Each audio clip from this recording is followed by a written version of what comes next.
All right, Razor and Dazzle Dire going to be the team last pick. bans here. Pretty much banning the Razor because they don't want to give Balrogs the full laning set of heroes. If, like, for example, the Viper or the Razor was picked up here, they could Radiant push, team pick. they could get a lot of momentum, and it could make TA's life very difficult. They still had the option of the Viper versus TA matchup, which would allow them to really just death ball to a significant extent with the heals of the Voodoo Restoration, the Soul Rip, and even a Mechanism. But here they go for the Puck instead. Why do you think that is?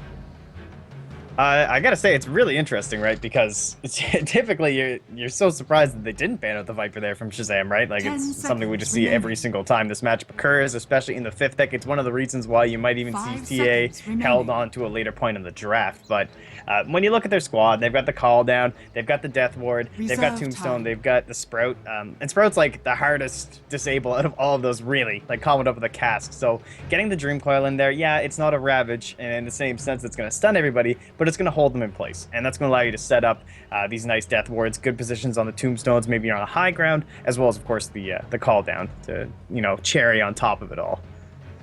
Alrighty, so now they've got the team fight, they've got the potential to take fights. If Witchdoctor gets some good distance here, I think that he could get some really good death wards off. It's going to be on the Venge mostly to counteract that if the Chen creeps cannot.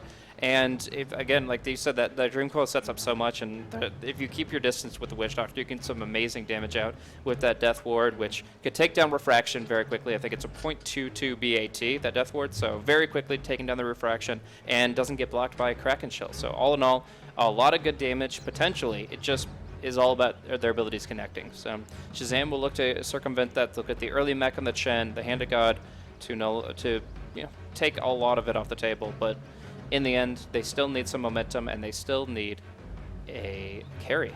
So looking at their last option here, 30 seconds left on the clock. I mean, Juggernaut being banned out, Lone Druid as well. These are your basic aggressive carries, and they actually are the ones to pick up the Viper themselves. So again, it's just all about this early game. Whoever wins the first 10 minutes will likely win the rest of the game.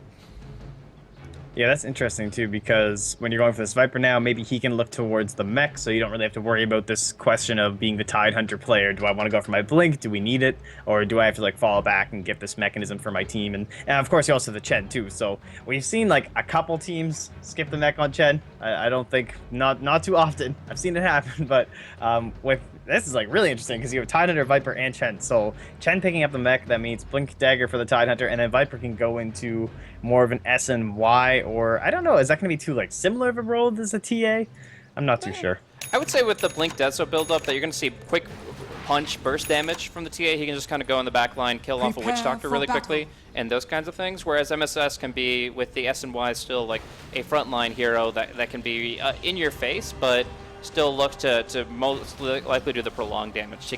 He'll be the one that gets the Viper Strike out on the Gyrocopter and then hits Tombstone 3 or 4 times. So he's the one that is just kind of right up in their business, and it's too cost inefficient to try to actually deal with him directly. He's going to be one of the tankiest guys on the team, but we're actually going to be seeing potentially a level in Clash. I said the first 10 minutes could decide it, and now it could be the first engagement as we see both teams posturing to try to make something happen. So right now the ward's going to come down, blocking off the pole camp. Balrogs, they have to be careful about this engagement, even though they have some amazing abilities like the Rock Barrage and the Paralyzing Cast. 30 seconds to battle. Yeah, great snipe on that ward though from your Vengeful Spirit, so that's very exciting. And who got the experience for that? It was split 3 ways, so nothing too special. But everybody's a little bit closer to level 2. We'll see the Bounty Rune skirmish. It looks like it's just going to be TA to pick top and them to seed bottom, but you never know. We've seen some interesting rune confrontations. This one will not be one of them. Yeah, looks like it'll just be The freebies battle going begins. either way here. And we'll just see them divvy up the lanes, and it will be this little bit of the aggro duo. Looks like it'll be an aggro try in this case with your Gyrocopter. So very standard these days, you know. You either have one of two situations. You get an aggro dual lane or an aggro tri lane with your carry, and then you have your offlaner, of course, going in one-on-one in the lane, or you end up with your offlaner just abandoning the lane. We've seen so many people just like abandon completely and head into the jungle this patch. Something that hasn't been that popular lately in the previous iterations, but of course, Iron Talent has changed a few things around.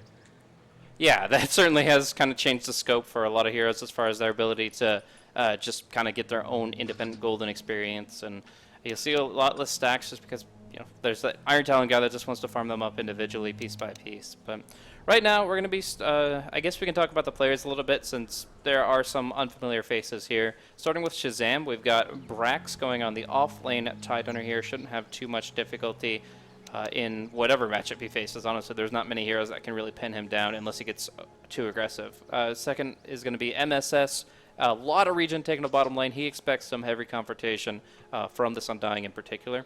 We're going to be seeing CCNC go to the mid lane here on the Templar Assassin, already getting out a healing salve and getting the block from SVG, who happens to be on the Chen. Leaving, finally, the Vengeful Spirit to be played by Stan King.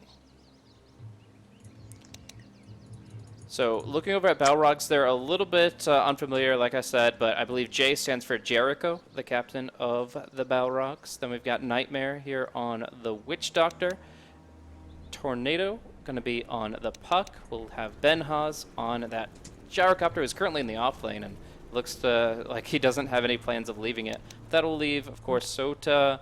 I looked at some aliases here because I do believe that is not his legitimate or most used alias, but I'm not 100% sure. So I'll just go with Sota for the Nature's Prophet. And to be clear, Stan King is not snaking, right? Because I've seen people. What? No, not at all. No, that is. Yeah, okay. Snaking is completely like he plays a lot of the high. Because they used to actually play together, I believe, on one iteration of Navi US. I want to say they actually were. This is like a really long time ago. It might have just been in Face It actually, but either way. I think he did a lot of FPL and stuff like that. That's where I know him from for sure. It's just one of those kind of misconceptions I hear people touting about in unnamed lobbies of chats. We'll just say. All right. Well, there is actually going to be a D-word success for the Dire side as well. The Sentry will set up Jericho for a 100 experience boost. How do you feel like the lane matchup is going to change with the Undying actually starting off half a level ahead? I mean, in a tri-lane, it's not the biggest deal. It's not like the mid lane where sometimes you'll see the support come throw down the sentry and then everyone just leaves. It's like, all right, man, it's yours. Like, congratulations, get your second bounty rune. I saw one game the other day where the offlane player it was EG, they accidentally placed 2 boards at MDL right in this offlane camp over for the Radiant side. But unfortunately, the offlaner didn't find it, or else it would have been an instant level 2. Yeah. In this case, it's just a faster tombstone, and in the end, it is going to be a faster attempt to actually kill MSS here. Yeah, I mean, the Viper's job in this laning configuration is just to survive, just to hold position under tower. If they dive, they get slowed, they get stunned, they have a bad time. So in general, while they unlock the pull, I'm not even sure if the Venge will actually get to take advantage of this area. That'll be a curiosity indeed.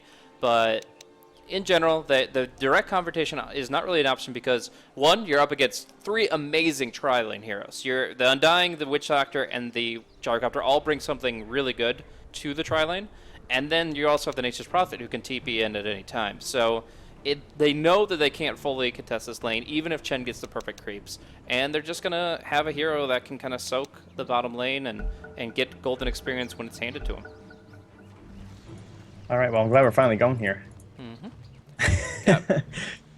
Brack's going to be unpausing it and heading up to the top. I think that he's actually pretty favorable against the Nature's Prophet. I've seen this matchup a couple of times, and it's not... the Nature's Prophet should still get as much. He can't really shut down Furion, but he can certainly get plenty himself. Yeah, it's pretty much once you have 2 points in the Kraken Shell, you're almost invincible.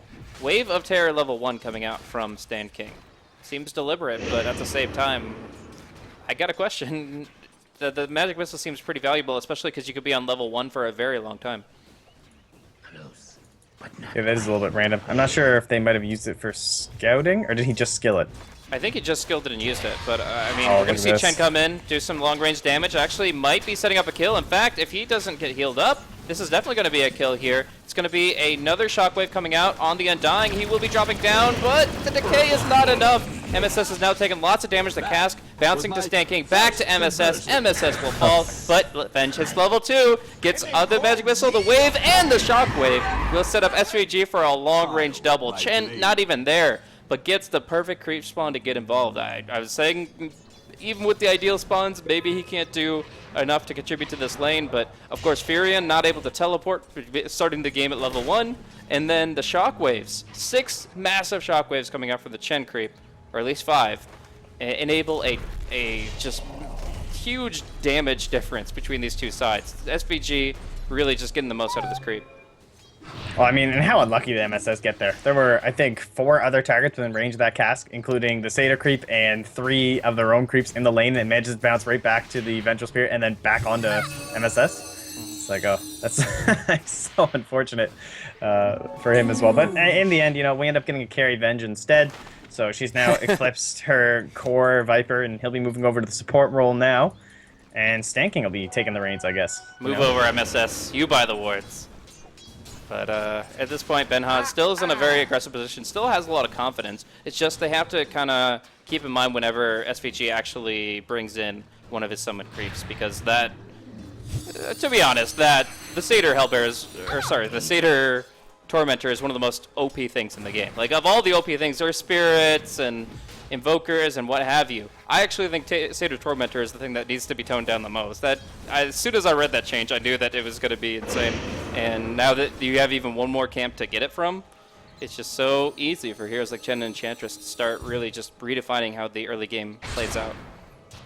Yeah, and it's been, you know, it's been shown off quite a bit lately as well. Just ends up like appearing in lanes and doing some work with those Hadoukens. And there's the Tombstone now dropped down bottom. But can that's real trouble for MSS. Drops the Fairy Fire, the Magic Stick, even the Healing Salve, and it's not going to be enough as it gets soul ripped down. Stand King gonna be pushed back, okay. And that's going to be it. But it was a TP in from Suta, giving the Tide the free lane. We'll see if he creep cuts and tries to do damage to the tower, or what his option is. Maybe Suta just TP's back top. In fact, he will immediately grab the scroll and head that way. So resets the lane, but is able to definitely contribute to that Viper kill that otherwise would have been nearly unattainable.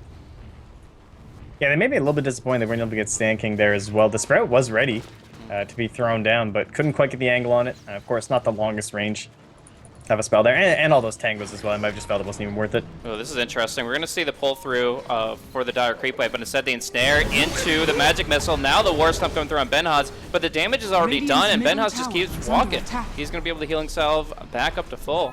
And the Chen gank just at a unfortunate time where the smoke wasn't fully revealed, I think, but nevertheless the creeps got all the way involved, and it just made things difficult for SVG. Now, actually, Undying looking to pursue further. Doesn't have much vision, but knows that Chen is just outside his reach. Yeah, with those boots, I think he was really feeling it there, but not quite able to close the gap, of course. So all those Chen creeps gonna be there, and this is something you don't see that often anymore, eh? The whole stack into the Wild Wing. It's been kind of largely phased out thanks to, as you talked about, that Satyr. Makes your aggression so much more valuable. Tomato, is he actually? Oh, what? Wow. Where's the last hit? There's no orb. Oh, Fairy Fire. He knew he was just going to Fairy Fire the last hit, and that would have been a bad tower dive. I keep on forgetting that item exists sometimes, and it probably has cost me more than a few lives in pub games, but it's just one of those things where if he has the ability to phase shift one auto, to Fairy Fire another one, you're going to be the one overextending, and you just have to play it cool. That's why the TA is on the pro team, and I'm just talking about it. Well, they're trying to pin down SVG here. Stanking will come in. They're looking for that right TP, and I think they just found it. So they're going to get the Tombstone done just to be sure of it, and maybe even get a creep kill in return. These creeps don't do full damage to the Tombstone, and there's going to be the cask coming through. There's a cask already available. That's some gold going to SVG, but nevertheless, the creeps will fall, and that's going to kind of set Chen back to the drawing board, back to square one. Yeah, after just clearing out that stack as well, he was about to crack into level 5, so getting closer and closer to the hand of God.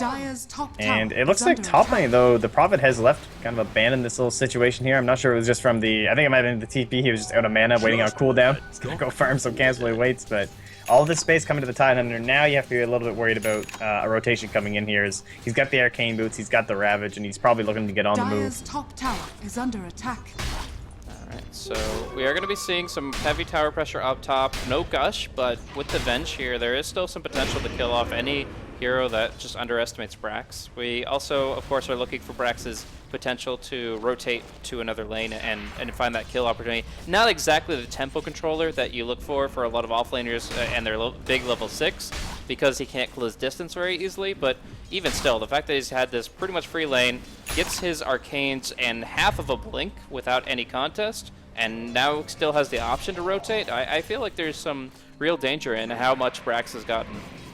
Yeah, exactly. Like he's the best counter initiator they have for sure. Like if they end up diving MSS one more time, they'll definitely have to pay for it this time. But being the nature of Tidehunter, it is kind of true. Like you want to group up, you want to 5-man, you want to push objectives, but because of this tri-lane Viper, he doesn't have any of these early items. Like he's sitting on boots and a ring of protection. So he's kind of like Brax is kind of like saying to everybody else, like, oh, I need you guys to like tell me when you're ready to go because I'm ready. But it doesn't look like you guys really have anything else to offer me right now. So, but the Chen is really, like, he's made some time for himself. He's used a Hellbear to farm 1 camp and a Wild Wing to clear out, like, 3 or 4. But he is still putting a lot of pressure on the lane continuously. He's tornadoing it. He's using the shockwaves. This guy is spamming the lane like crazy, and it's making it actually more difficult for the Gyrocopter to continue to dominate the lane in CS.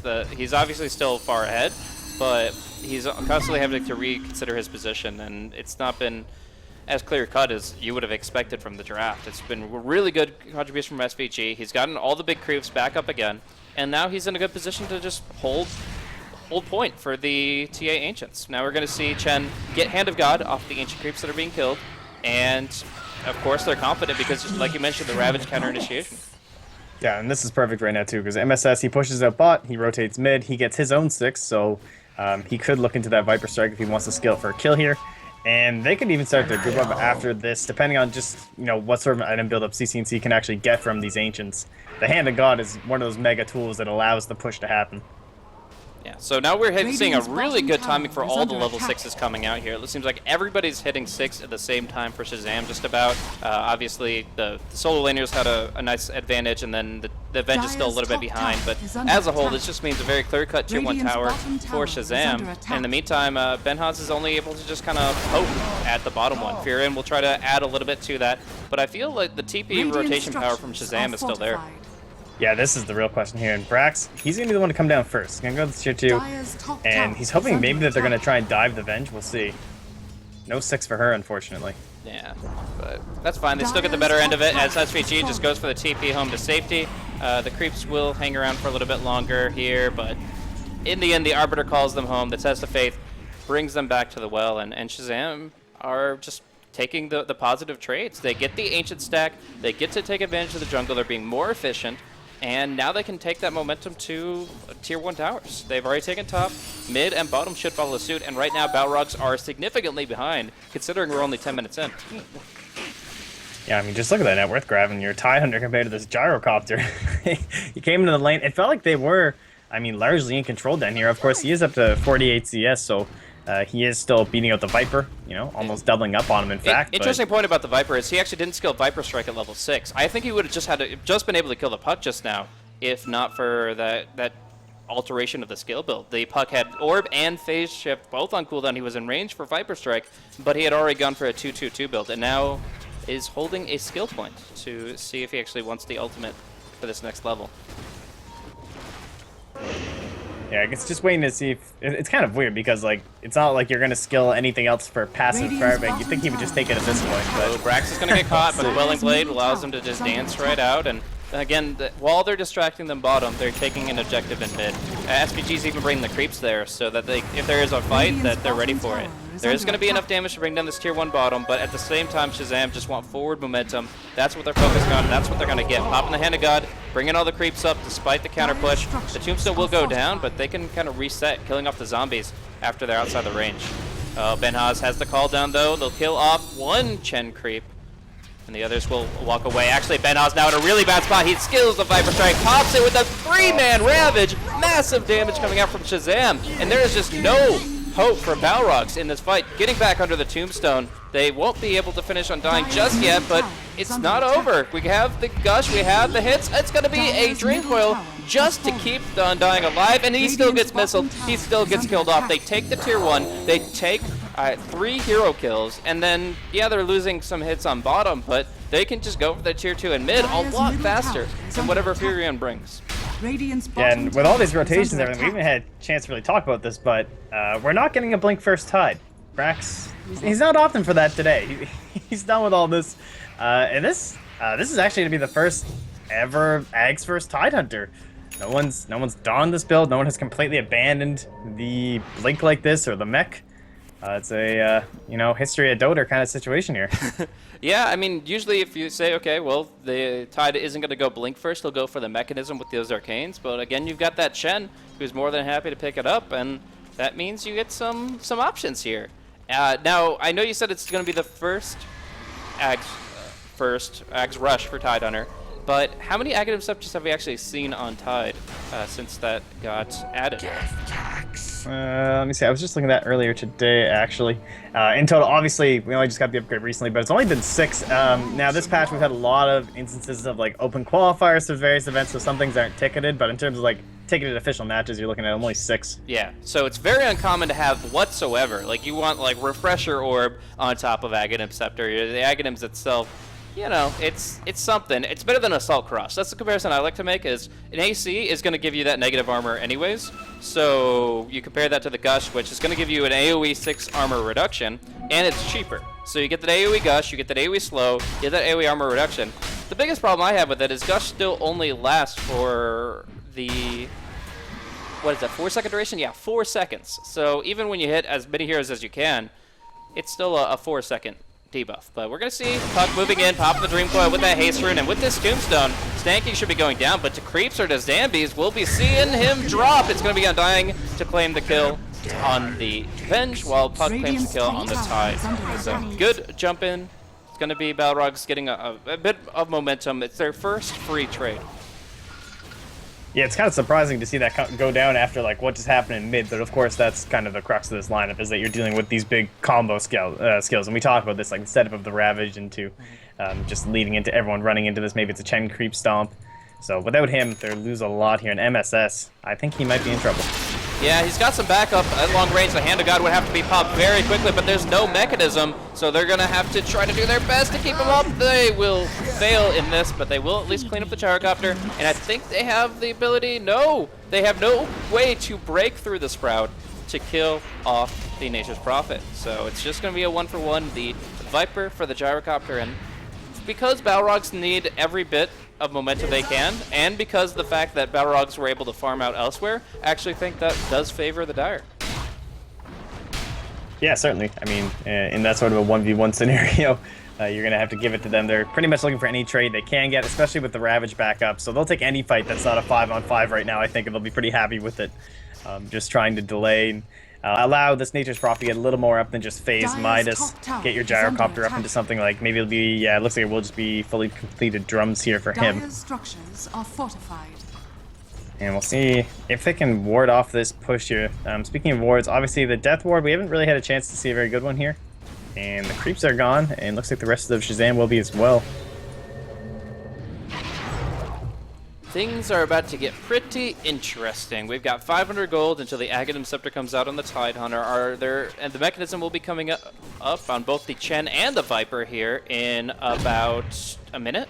The Chen already has one, and the Viper is not far off, 450 gold. And while people will immediately be like, oh, that was a complete misplay, there is some value in double mechanism. I'm not saying it's something that, like, you should look to double up on in most cases, but the item's cooldown is actually very different from its, what do you even call that? The buff that it gives that prevents it from being reused.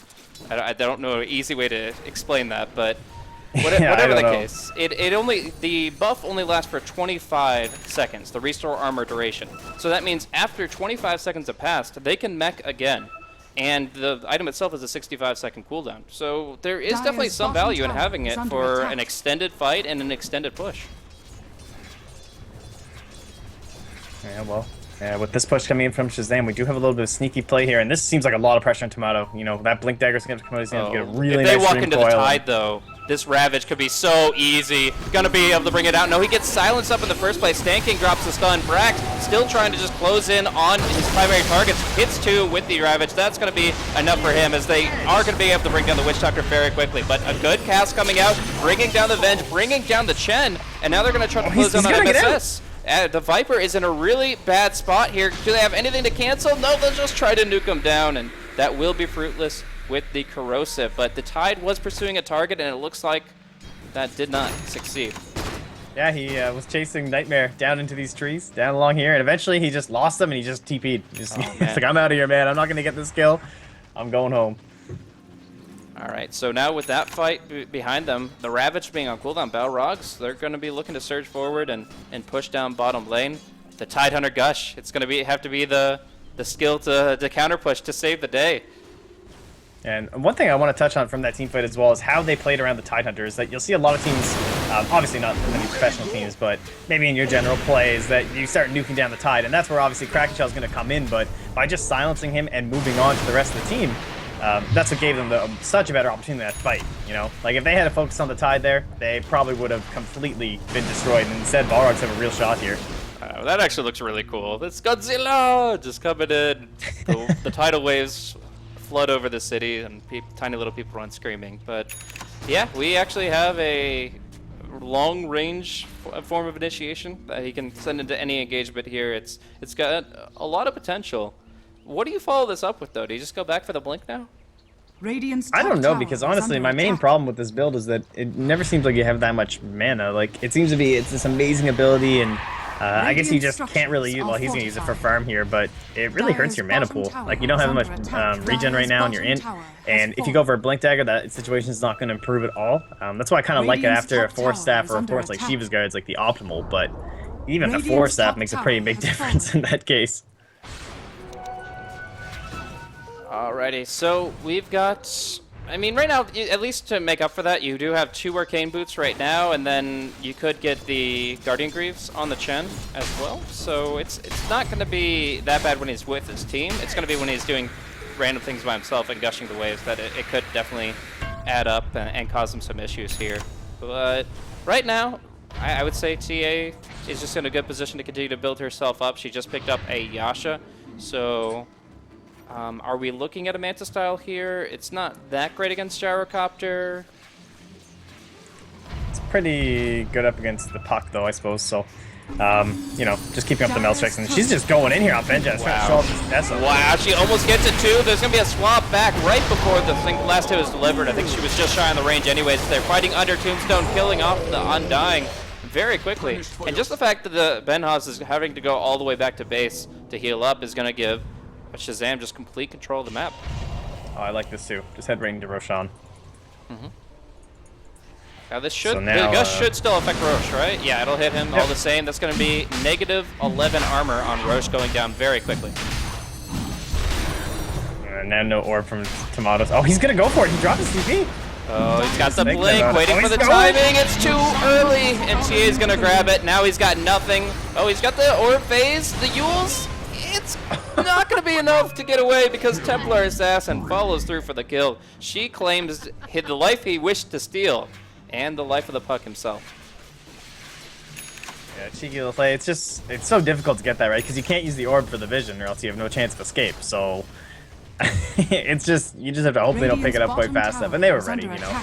They're thinking about this situation. They don't want to get caught with their pants down at the Roshan. But in any sort of scenario, you're up against the Tombstone, you're up against the Death Ward, and all hands were on deck there. And pretty easy takeover. So tier 2 in the mid lane now down, and we'll see just when this push actually wants to stop. Very patient so far, you know, taking their time. Don't want Nature's Prophet to be getting any free objectives here. Yeah. Okay, at this point in time, we can go back and say, while I was trying to give MSS the benefit of the doubt, he very clearly didn't want 2 mechanisms on his team. He has been sitting on Buckler Headdress since he got them. It went for Treads, and now I think that's another Yasha on the table for him. So, going back for the S and Y. Mistakes were made, but it's not the end of the world. And there is our Blink Dagger as well from Bax. It's just like such a core item. You just need it. Maybe that's MS's thought on the mech too when he was building it. Just a little bit of autopilot there, or something along those lines. Plenty of nice little items he could still build into, of course, like even a pipe or something along those lines. All right, now he's just ditching this headdress. It's gone. Goodbye, headdress. Is under Delete attack. it. Go for the Crimson Guard. That's the OP setup right there. No flak cannon, no zombies, no Dire's Fury and top Treants tower to has worry about. fallen. Just all the damage block you need. Delicious. But no, we've got our high ground push coming through. This could very well decide the game. We've got the Tornado coming through. Not great Dire's creeps for the top Chen, tower is honestly. under He's just attack. going to Hadouken for the low ground. But otherwise, he's mostly relying on his Hand of God and Mech to contribute. So right now, TA with the Aegis, with the Desolator, doing great work to the tier 3 tower. But they're not committing just yet. There was a smoke used to try to get a flanking position, but this Tide is still so difficult to go up against. He's going to get a great Ravage. He's going to get a multi-man Gush.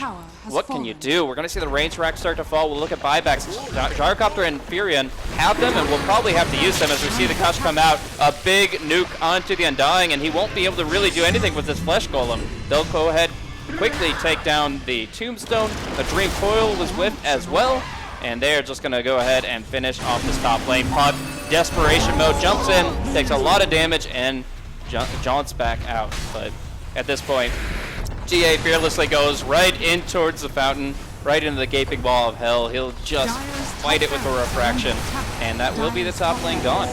Shazam kill score says 8-8, but right now they are leading a full lane of racks and over 10,000 net worth.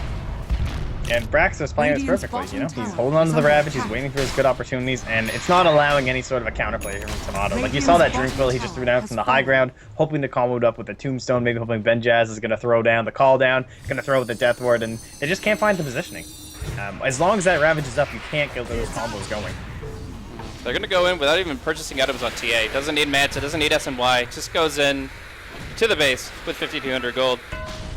Only afraid of rockets. But yeah, we'll see. Actually, I love this ward, the Dire Observer ward outside the base, just to get better vision at the nighttime to see the approach and see if there's any angle they can attack from. By the way, we've yet to see a Death Ward this game. Still yet to be channeled, yet to be cast whatsoever. We'll see the cast, we'll see the Dream Coil, but as much as we wanted that to be the setup when we were talking about the puck pick in the draft, they got nothing. And now we actually see the Venge getting caught out. Nice little call down, Decay as well. And it'll reset things for Shazam if they get away. We're gonna see the Ravage come in on to 3 heroes. A Gush to follow it up. There's that Death Ward, but who's it gonna kill? Too much HP on too many heroes. Wrath of Nature will come through, but Furion has no opening. It's gonna be a 4-for-1. It is gonna be the game as Shazam take it down in style. 24 minutes and counting is the push lineup success. It's pretty rare that you'll see a hero with 0 kills have that much of an impact on the game, but Brax certainly probably the leading force here in terms of like the entire tempo of Shazam, how they're able to lead up into those buildings, just using the Ravage in extremely well scenarios, holding it when it was necessary, and hey, Aghanim Scepter first. I mean, it worked out, right? 100% like... win rate, guys. You have to build it in your pubs from now on. That's the rule. 100% competitive win rate is that Tidehunter's Aghanim Scepter, and Brax is paving the way. But no, he definitely was the dominant force. Just no way to fight into him. He only had to Gush and Anchor Smash to contribute to the little skirmishes. And then when the big fight broke out, he was able to drop the hammer. Now, I want to go back to one thing that we were talking about here in the puck pick. We compared that to a Viper. We knew the matchup was going to be TA mid. They wanted something that could fight early game with heroes like Undying and Witch Doctor. It felt like Viper was the pick for Balrogs, and yet they went with the puck. We saw one good silence on the Tide. But other than that, I really didn't feel it. What do you think, Ben? Should they have scrapped that idea altogether? Well, I mean, Puck versus TA is already going to be a pretty, it's not a very fun matchup a lot of time for the Puck, especially if there's any sort of assistance coming out, maybe some annoying Chen creep showing up in your lane. So, yeah, I do think the Viper would have been a more solid option. Obviously, they were looking for something that is a little bit more, playmaking intensive, and obviously does offer a little bit more control. They just couldn't get it rolling. Some games it works out, other games Puck just doesn't quite look like the hero. All right, well, hindsight is 2020, but with 24-minute win condition for Shazam, we're going to be seeing Game 2, and Balrog's going to have to get their feet underneath them very quickly if they want to stay in the tournament. Here it is, the BTS Series America's number 3, and we've got ourselves the second game of this best-of-3 series to close us out, potentially for the night. We'll see if Balrogs can bring it back and push it to the Game 3 decider.